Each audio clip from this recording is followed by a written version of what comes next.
ಜೇಬಿನಲ್ಲಿ ಖಾಲಿ ಜೇಬಿನಲ್ಲಿ ಇದ್ರೆ ಹೆಂಗೆ ಹೋಗ್ತೀನಿ? ಮಾರಾಟ ತಗೊಳ್ಬೇಕು ಅಂತಕ್ಕಂಥ ಬೆಲೆಯನ್ನು ನಿಗದಿ ಮಾಡ್ತಾರೆ.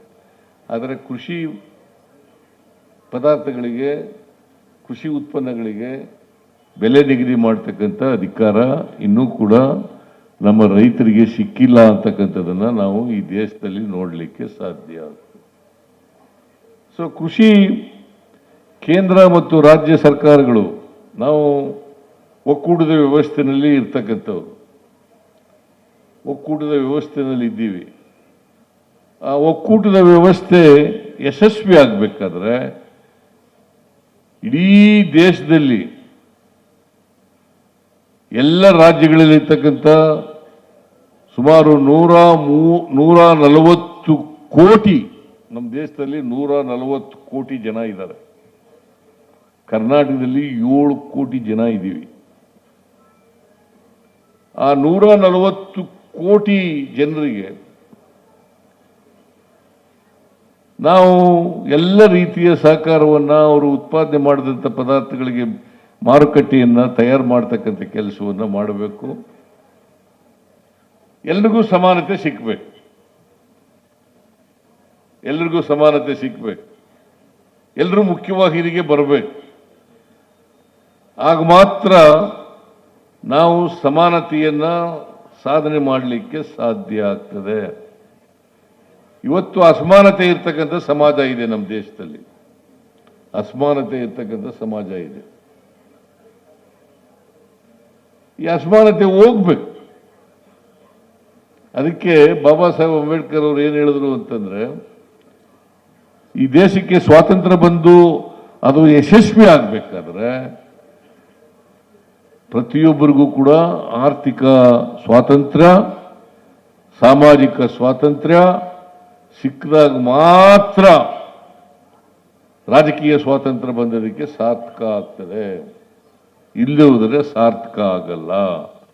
ಕೆಲವೇ ಜನರು ಶ್ರೀಮಂತರಾಗೋದು, ಇನ್ನು ಬಾಕಿಯವರೆಲ್ಲ ಊಟಕ್ಕೆ ಇಲ್ಲೇ ಇರ್ತಕ್ಕಂಥ ಪರಿಸ್ಥಿತಿ ಇರಬಾರದು.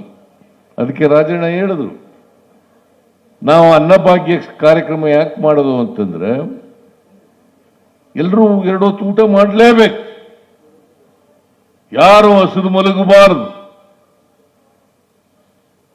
ಖಾಲಿ ಹೊಟ್ಟೆಯಲ್ಲಿ ಮಲಗಬಾರದು, ಇನ್ನೊಬ್ಬರು ಮನೆ ಮುಂದೆ ಹೋಗಿ ಅನ್ನಕ್ಕೋಸ್ಕರ ಬೇಡಬಾರದು ಅಂತ ಪರಿಸ್ಥಿತಿ ನಿರ್ಮಾಣ ಆಗಬೇಕು ಅಂತೇಳಿ ಅನ್ನಭಾಗ್ಯ ಕಾರ್ಯಕ್ರಮವನ್ನು ಜಾರಿಗೆ ತಗೊಬಂದದ್ದು.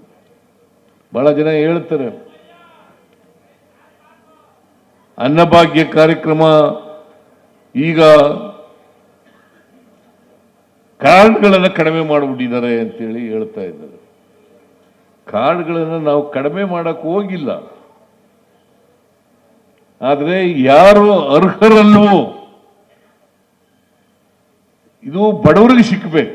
ಯಾರು ಬಡತನದ ರೇಖೆಯಿಂದ ಕೆಳಗಡೆ ಇದ್ದಾರೆ ಅವ್ರಿಗೆ ಸಿಕ್ಕಬೇಕು, ಶ್ರೀಮಂತರಿಗೆಲ್ಲ ಸಿಕ್ಕದು. ಈಗ ನನಗೆ ಅನ್ನಭಾಗ್ಯ ಕಾರ್ಯಕ್ರಮದಲ್ಲಿ ಬಡತನದ ರೇಖೆಯಿಂದ ಕೆಳಗಡೆ ಇಲ್ಲ, ನನ್ನಂತವ್ರಿಗೆ ಸಿಕ್ಕಬಾರದು. ಇನ್ಕಮ್ ಟ್ಯಾಕ್ಸ್ ಕಟ್ಟೋರಿಗೆ, ಸರ್ಕಾರಿ ನೌಕರಿಗೆ ಸಿಕ್ಕಬಾರ್ದು ಅಷ್ಟೇ ಹೇಳಿರೋದು ನಾನು. ಬೇರೆಯವರೆಲ್ಲ ಬಡವರು ಇದಾರಲ್ಲ, ಯಾವ ಜಾತಿ ಅವ್ರಿಗಾರ ಸೇರಿರಲಿ, ಯಾವ ಧರ್ಮಕ್ಕಾರ ಸೇರಿರಲಿ, ಯಾವ ಭಾಷೆ ಮಾತಾಡೋದು ಜನ ಇರಲಿ, ಅವರೆಲ್ಲ ಬಡವರಿಗೂ ಕೂಡ ಸಿಕ್ಕಬೇಕು. ಎಲ್ಲ ಬಡವರಿಗೂ ಸಿಕ್ಕಬೇಕು. ಆಮೇಲೆ ಈ ಮಹಿಳೆಯರಿದಾರಲ್ಲ, ಇವ್ರಿಗೆ ಆರ್ಥಿಕವಾಗಿ ಶಕ್ತಿ ಬರಬೇಕು ಅನ್ನೋ ಕಾರಣಕ್ಕೋಸ್ಕರ ನಾವು ಎಲ್ಲ ಬಸ್ನಲ್ಲಿ ಫ್ರೀಯಾಗಿ ಓಡಾಡಿ ಅಂತ ಮಾಡೋದು. ಈ ವರ್ಷದಿಂದ ಬಸ್ನಲ್ಲಿ ಫ್ರೀಯಾಗಿ ಓಡಾಡಿ. ನನಗೆ ಧರ್ಮಸ್ಥಳದ ಯಜ್ಞೇವರು ಪತ್ರ ಬರೆದಿದ್ರು. ಏನಂತ ಪತ್ರ ಬರೆದಿದ್ದು ಅಂದರೆ, ಸಿದ್ದರಾಮಯ್ಯನವರೇ, ನೀವು ಬಸ್ನಲ್ಲಿ ಫ್ರೀಯಾಗಿ ಮಾಡಿರ್ತಕ್ಕಂಥದ್ದು ಒಳ್ಳೆ ಕಾರ್ಯಕ್ರಮ. ಇದರಿಂದ ನಮ್ಮ ದೇವಸ್ಥಾನಕ್ಕೆ ಬರ್ತಕ್ಕಂಥ ಭಕ್ತಾದಿಗಳ ಸಂಖ್ಯೆ ಜಾಸ್ತಿ ಆಗ್ಬಿಟ್ಟದೆ, ನಮ್ಮ ಆದಾಯನೂ ಕೂಡ ಜಾಸ್ತಿ ಆಗಿದೆ.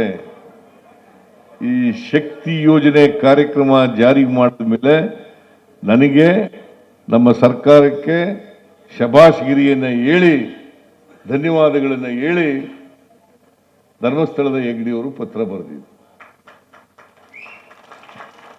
ನಾನು ಯಾಕೆ ಇದನ್ನು ಪ್ರಸ್ತಾಪ ಮಾಡ್ತಾ ಇದ್ದೀನಿ ಅಂತಂದ್ರೆ, ಹೆಣ್ಮಕ್ಳು ಕೆಲಸಕ್ಕೆ ಹೋಗ್ತಾರೆ, ಕಾರ್ಮಿಕರ ಕೆಲಸ ಮಾಡ್ತಾ ಇದ್ದಾರೆ, ಗಾರೆ ಕೆಲಸಕ್ಕೆ ಹೋಗ್ತಾ ಇದ್ದಾರೆ, ಇನ್ಯಾವುದೋ ಕೆಲಸಕ್ಕೆ ಹೋಗ್ತಾರೆ, ಮನೆಗಳಲ್ಲಿ ಕೆಲಸ ಮಾಡ್ತಾ ಇರ್ತಾರೆ. ಅದರಿಂದ ಅವ್ರು ಯಾರಿಗೂ ಕೂಡ ದುಡ್ಡು ಕೊಟ್ಟು ಬಸ್ನಲ್ಲಿ ಹೋಗ್ತಕ್ಕಂಥ ಶಕ್ತಿ ಎಲ್ರಿಗೂ ಇರಲ್ಲ. ಅದಕ್ಕೆ ಫ್ರೀಯಾಗಿ ಸರ್ಕಾರಿ ಬಸ್ಗಳಲ್ಲಿ ಪ್ರಯಾಣ ಮಾಡ್ತಕ್ಕಂಥ ಕೆಲಸವನ್ನು ಮಾಡ್ತಾರೆ. ಆಮೇಲೆ ಯಾಕಂದ್ರೆ ಈ ದುಡ್ಡೆಲ್ಲ ಉಳಿತಾಯ ಆಗ್ಬೇಕು, ಈ ದುಡ್ಡು ಉಳಿತಾಯ ಆಗ್ಬೇಕು ಹೆಣ್ಮಕ್ಳಿಗೆ. ಈಗ ಗೃಹ ಜ್ಯೋತಿ ಯೋಜನೆ ಮಾಡಿದ್ದೀವಿ. ಯಾಕೆ ಮಾಡಿದ್ದೀವಿ ಅಂತಂದ್ರೆ, ನೀವು ವಿದ್ಯುತ್ ಶಕ್ತಿ ಬಿಲ್ಲನ್ನು ಕಟ್ತಿದ್ರಿಲ್ಲ 200 ಯೂನಿಟ್ವರೆಗೆ, ಬಹುಶಃ 100ಕ್ಕೆ 95% 200 ಯೂನಿಟ್ ಒಳಗಡೆನೆ ವಿದ್ಯುತ್ ಅನ್ನು ಬಳಸ್ತಕ್ಕಂಥವ್ರು 100ಕ್ಕೆ 95 ಜನ. ಅವರೆಲ್ಲರಿಗೂ ಕೂಡ ವಿದ್ಯುತ್ ಬಿಲ್ ಕಟ್ಟಬೇಕಾಗಿಲ್ಲ. ನೀವ್ಯಾರು ಕಟ್ತಾ ಇದ್ದೀರೇನಮ್ಮ?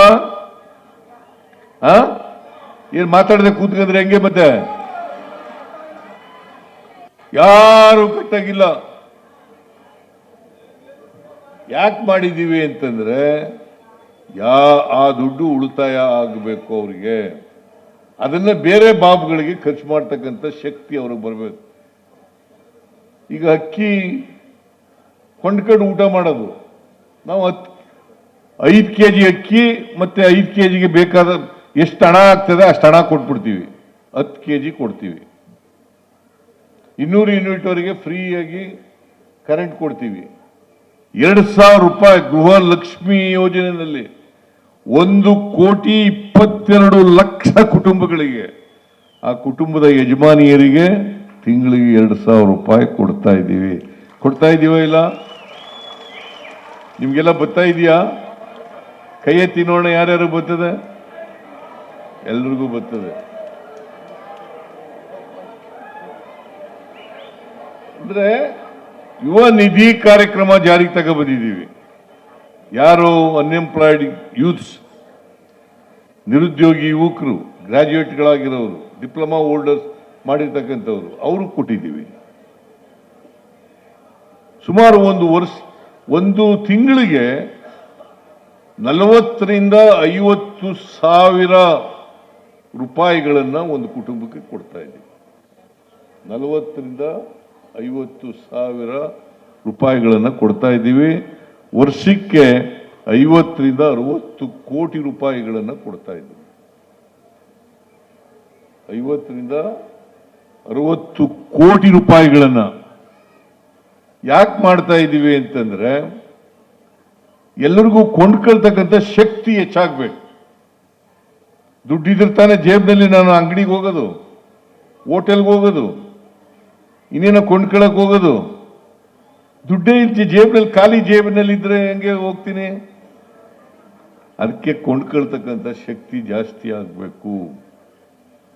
ಅದಕ್ಕೋಸ್ಕರವಾಗಿ ನಾವು ಈ ಹಣವನ್ನ ಜನರ ಕೈಗೆ ಕೊಡ್ತಾ ಇದ್ದದ್ದು. ಇದು ಯುರೋಪಿಯನ್ ಕಂಟ್ರಿಗಳಲ್ಲಿ